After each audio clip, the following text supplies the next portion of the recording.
Bonjour Guy-Louis Anguenot. Oui, bonjour. Vous étiez présent sur le salon en 2015 et on vous connaît déjà un peu, mais pouvez-vous vous présenter? Oui, bon, d'abord, je suis très content d'être à nouveau présent sur ce salon. Me présenter, écoutez, je suis d'abord un écrivain régionaliste, fier de l'être, un écrivain franc-comtois. Je suis un peu le chantre de cette culture comtoise, d'une manière d'être, d'une manière de vivre, d'une manière de voir le monde, d'une manière de parler aussi. Puisque dans mes dialogues, je vais garder l'authenticité de nos mots, de nos tournures rurales franc-comtoises. Vous parlez souvent de la vie de nos campagnes dans des moments difficiles, comme par exemple pendant les deux guerres mondiales ou la guerre d'Algérie. Mais avec ce nouveau roman Marigny, l'affaire du Moulin Bleu, vous abordez un autre genre, l'intrigue policière. Avez-vous définitivement tourné la page historique? Ah non, mais de toute façon, je ne l'aborde pas pour la première fois. C'est mon 5e Marigny. Il y a eu Malroche, Kathleen, drame aux Essarts, l'affaire Marceau et celui-là, Marigny, l'affaire du Moulin Bleu. Donc, c'est pas un thème neuf pour moi. J'ai fait d'autres policiers. Non, je pense que le prochain ne sera pas un policier. Si vous voulez, après mon Passeur d'espoir, qui était très émouvant, mon Commis des Grandes Terres, très émouvant, je voulais revenir à un livre plus drôlatique. J'adore cet adjectif-là.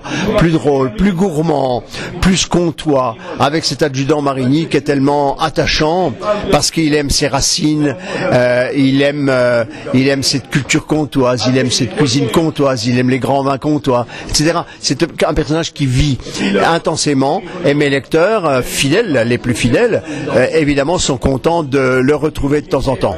Et est-ce que c'est inspiré d'un fait réel? Ah ben, les enquêtes policières, elles sont toujours inspirées de faits réels, parce que les criminels, ils ont une imagination débordante. On n'a plus rien à inventer. Les manières de tuer, ils les ont toutes étraînées. Hein. Donc, on n'a pas de mal à trouver. Mais par contre, moi, dès que j'ai un prétexte, quoi, je développe comme je l'entends. Je ne suis pas forcément l'enquête et les rebondissements de l'enquête. J'imagine autre chose.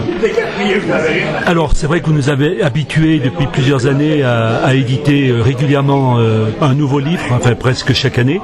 Est-ce que vous avez un livre en projet? Alors j'édite effectivement chaque année, hein, depuis mes débuts en littérature. Celui-ci c'est le 19e. Des projets, oui, j'ai un projet d'un petit livre qui devrait être très très drôle, que je vais écrire avec Marie-Thérèse Botteux, autre vedette de la littérature comtoise. Et je pense qu'à nous deux, j'avais pensé d'abord à Lola Sémonin, qui a trouvé ce projet extraordinaire, mais Lola est très prise par l'écriture du tome 3 des Mémoires de la Madeleine, donc elle m'a dit je ne pourrais pas le faire cette année, donc je le fais avec Marie-Thérèse. Et puis peut-être un livre plus structuré, certainement, oui, je suis en train de mettre en place ça dans ma tête, tout en travaillant dans mes bois par ces temps magnifiques. Eh ben, merci beaucoup. Ben, merci à vous.